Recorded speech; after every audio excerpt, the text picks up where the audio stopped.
Hey, what is up guys? So we are going to be going over the best cards that you want to be pulling out of your booster packs out of Shadow Specters, because Sneak Peek is going to be taking place tomorrow. Let's go ahead and jump it off with the secret rares. So first off, we got Mistake, and I already think that this card, putting it as a secret rare is a mistake considering it is an anti-meta card. But anyways, it is going to be a trap card that has kind of like the effect of Thunder King, where neither player can add cards from their deck to their hand except by drawing them. Now this is going to be a fantastic card against a deck like Spellbooks, which like to search a lot, and you say no. And if they don't get rid of this, they're going to have a bad time. So, like I said, I feel like this card, it really should have been like a common or a rare. Definitely not a secret rare. Like I said, I think anti-meta cards should be, easier for people to obtain. Because if they had the budget, they'd probably be investing into the, the meta decks. But anyways, next up we got Bujenti Katsutsuchi. He's going to be really good if you've lost control over the board. You make this card, you can definitely come back into the game. So you mill 5 cards, and if you mill the Turtle, you mill the Quillen, you can really establish a lot more control over the board. And I know some Bujin players have been liking Call of the Haunted, getting back, Yamato is not, bad at all. This card definitely has some potential, and it's, a great addition for Bujins. I mean, they definitely have room in the extra deck.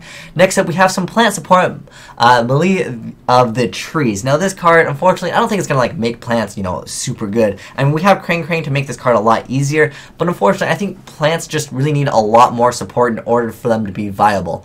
I mean, we have all those, the new Princesses cards that are coming out, but realistically, is anyone going to be summoning those cards? Because, Lone Fire is at 1. Maybe if Lone Fire went to 3, plants might have a better chance. What we really need for plants to actually be viable is Maxi to be deleted from the game, and a Glow Up Bulb that only works on plants, because I know Glow Up Bulb really can't come back, and I understand that, because, that would definitely help plants a lot. But the problem is, you splash Glow Up Bulb in, dragons, and you have problems making Crimson Bladers, and, a lot more shenanigans going on, so I don't think Glow Up Bulb can come back. But, we need a lot more support in order for plants to be viable, and this is, just one step in the right direction. Next up, we have, of course, Tisha, you just got to print them as, a secret rare, but we have Pot of Dichotomy, so it's kind of like a Pot of Avarice, but you can't enter your battle phase. But, it only requires you to have 3, monsters, but they have to be different types, so maybe in something like Mermills, you can definitely make use of it, but, there's a lot of problems with this card is you can't enter your battle phase, but what's good about this card is you can still special summon, because you can still make a card perhaps like Abyss Gaios, which stops your opponent, sometimes you can stun your opponent with Abyss Gaios, but I think the best card if you really want to stun your opponent is make a Crimson Blader, get that attack through, and a lot of meta decks simply just can't do anything next turn. They have to set cards, and if they're going to be setting cards, especially if they're, setting another monster just to survive, then you're going to attack them, and they can't do anything for another turn. So, I think Pot of Dichotomy, it has its uses, but who knows, maybe someone will definitely make use of this. I don't think it's a bad card, but it's definitely not as amazing as Pot of Avarice, obviously, because Pot of Avarice, just any monsters, no problem, man.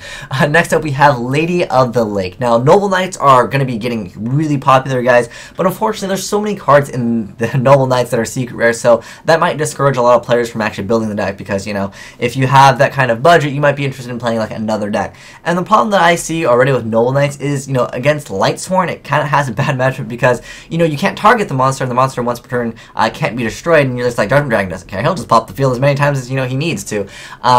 But the deck is not bad, don't get me wrong at all. The deck has some potential, and against a lot of slower decks, this deck will just wreck everything by popping all the back row. This card is definitely going to be good. Next up, we have Ignoble Knight of Highland Sullen, so there's going to be a lot more support for Noble Knights, like I mentioned. They are trying to push this deck really hard, and there's so many searching and abilities to equip, so you can really, equip cards to basically get over whatever you want to get over. But the problem is you don't really have the ability to stun your opponent. There is one XYZ, I forgot its name, I'll let you guys know in the description box the name of that XYZ. It's not coming out in here. It's not coming out for a while. I don't even really know when it's coming out, but it's an insane monster. Basically, it has the effect that it can detach or protect itself, and then it also skill drains your opponent's entire field. So it's a pretty good card. Next up, we have some support for Monarchs. We have Grandmarg of the Mega Monarch. Now, the thing with Monarchs is no one's really playing Monarchs. I mean, there's a few people trying the deck. It's a slow deck. I mean, you get one summon per turn. What it really comes down to. Occasionally, yeah, maybe you could enemy controller and, creature swap and do some other shenanigans, but most of the time you're summoning one monster per turn, and if that monster summon doesn't go through, you're kind of left with an open field, and it just becomes problematic. But, maybe that someone will actually build, some other variant of Monarchs, because there is a Monarch Black Whirlwind, but, obviously with that, you couldn't be playing, Treeborn Frog, which is kind of what you use in Monarchs. Next up, more support for them Noble Knights, so this guy is really good. You can target up to 3 Noble Army equip spell cards with different names in your graveyard, and there's another card that actually supports this really well. This card is insane. This is Noble Knight, I'm going to call him Noble Knight a Powerful Dragon, because that's basically what it comes down to. So you You reveal 3 Noble Arm cards from your deck, and then your opponent lets you add one of them randomly, and then you obviously have your Sacred Noble Knight to combo with it, so you can just, whatever is sent to the graveyard, go ahead and just equip them. So I think that is pretty awesome, and like I said, Noble Knights are getting pretty big, but a lot of them are kind of high rarity. Next up we have Bujin Mikazuchi, more support for the Bujins. This is really what they needed. They needed another Bujin monster that was also Beast Warrior and that had a decent amount of attack, and it's pretty good because this card definitely helps, Bujins, not get OTK'd, because sometimes, once one monster goes, there's like nothing else you can do, because, you can only control one Yamato, and that's pretty much the card that you need to protect. And now you can kind of protect the Mikazuchi as well. So definitely a great addition to the Bujins. Next up we have Noble Arms Excalibur. This card is actually pretty good for them. I mean, it prevents dragons from, big-eyeing your stuff, which is definitely good because, your Noble Knight with all these equipped, you don't want to lose that monster that has all these things equipped to it. So I think that this card is a great addition for Noble Arms, or the Noble Knight archetype. Next up we have Divine Dragon, Knight of Felgrand. This card is absolutely amazing. It is a warrior that has a really good effect. I'll go over its effect because this card I think it's worth mentioning. So once per turn during either player's turn, you can detach one material from this card, then target one face-up monster on the field. This turn its effects are negated but is unaffected by other card effects. So that's offensive and defensively. I think this card is absolutely fantastic. Plus it's a light. That means honest. That means you can, run BLS. This card is it's really amazing, and I think it's got decent attack too, is really what it comes down to. Next up we have Ghost Trick All You cards. This card is pretty good. I'd say it's basically a staple card that you make quite often in Ghost Tricks. It's a great card. Some players are interested in playing the deck. There's going to be more support in Legacy of the Valiant coming out for Ghost Tricks, but this card is definitely not bad. It's definitely like a go-to card in the deck. Next up we have Sinister Yorishiro. They actually changed the name of this, but anyways, it's going to be pretty good for Archfiends. If you're playing the the new Archfiends, you could definitely run this card. I think this card has potential in that deck. Next up we have Return of the Monarchs. Like I said, it's like the Black Whirlwind of Monarchs, but it still comes down to the deck being slow, and you can't run Treeborn Frog. This card should be treated as like a monster or something like that, so you can still run the Treeborn Frog, but maybe that would make the deck too good.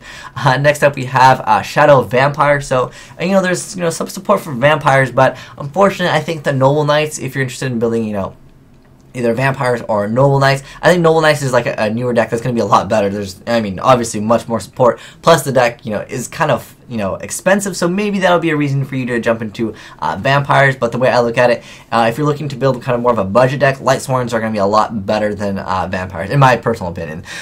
Next up we have Celestial Wolf Lord Blue Sirius. So he is very, I think it's Cyrus.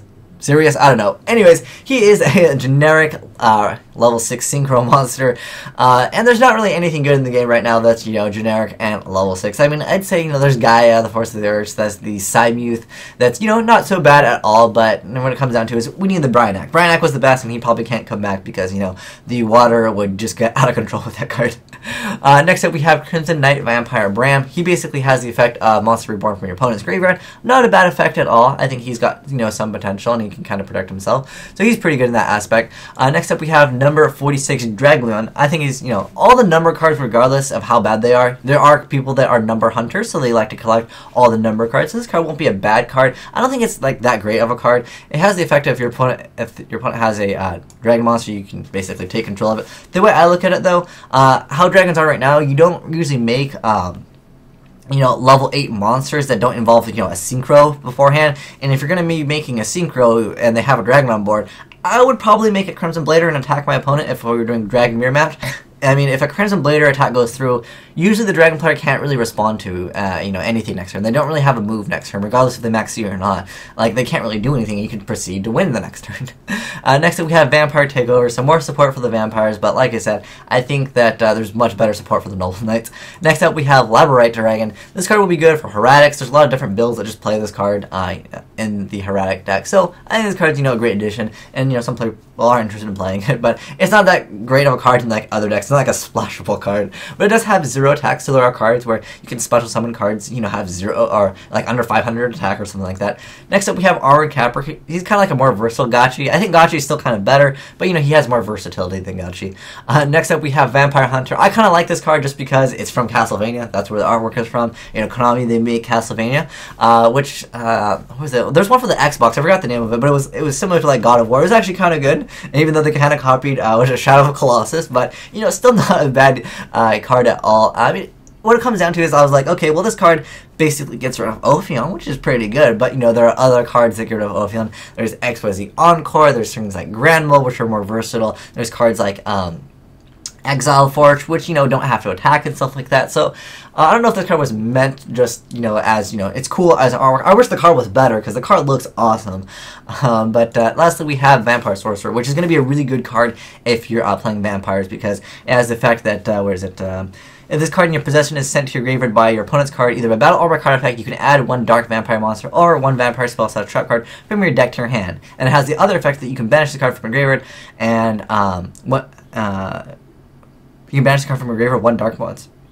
It's worded really weird. I don't know if they're going to change that, but anyways, it just says you can banish this card from your graveyard. One dark vampire monster you normal summon this turn can be normal summon without tributing. It should be like you can banish the card from your graveyard to normal summon, you know, one vampire monster without tributing. I think they'll probably change the wording on this. Sometimes, you know, before we actually get the cards in English, you know, the wording is a little bit weird from the translations. But this card would definitely be good with a where's that other vampire card? Sorry guys, I have to go back and find that vampire card. But this card right here, Shadow Vampire. So when this card is normal summon, so like I said, you can normal summon without tributing. You can special summon one dark vampire monster from your hand or deck except for himself, and if you do, only that monster can attack for the rest of the turn. But sometimes you don't need to attack, especially if you're going to be going for that Vampire XYZ card. Where's that Vampire XYZ card? Oh man, he's hiding from me. He is camera shy. Where is he?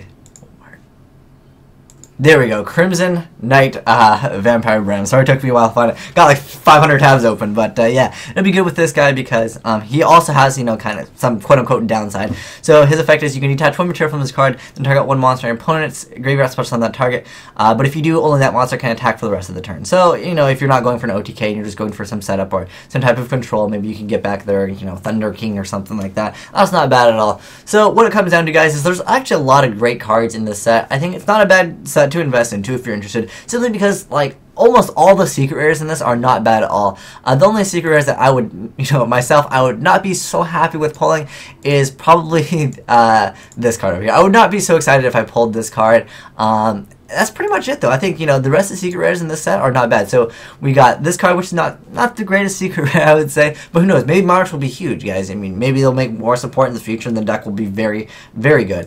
But when it comes to this card's good, Lady's good, Pot Up Economy, not a bad card at all. This card, I think, will be kind of popular, but it'd probably be one of the cards that is not, like, the best secret rare. But the rest of them are actually really good. So that's going to be covering the best cards that are going to be coming out of Shadow Specters that you want to pull out of your booster packs. Now, I know I didn't cover the commons. There's, you know, probably a lot of great commons, but, you know, pulling commons is great and all, but, you know, I'm sure you probably want to pull the high rarity. So I just went over the high rarity, guys, high rarity stuff for you guys to go into tomorrow, and then that way you guys will know what cards to trade for or what cards that you want to pull, and then, you know, maybe build a deck out of, because those are going to be the hot cards out of Shadow Specters. But hope you guys pull some awesome packs, and I will be doing some pack openings tomorrow when I go to Sneak Peek. But thanks for watching, guys. Have a great day. Asian Eyes signing out.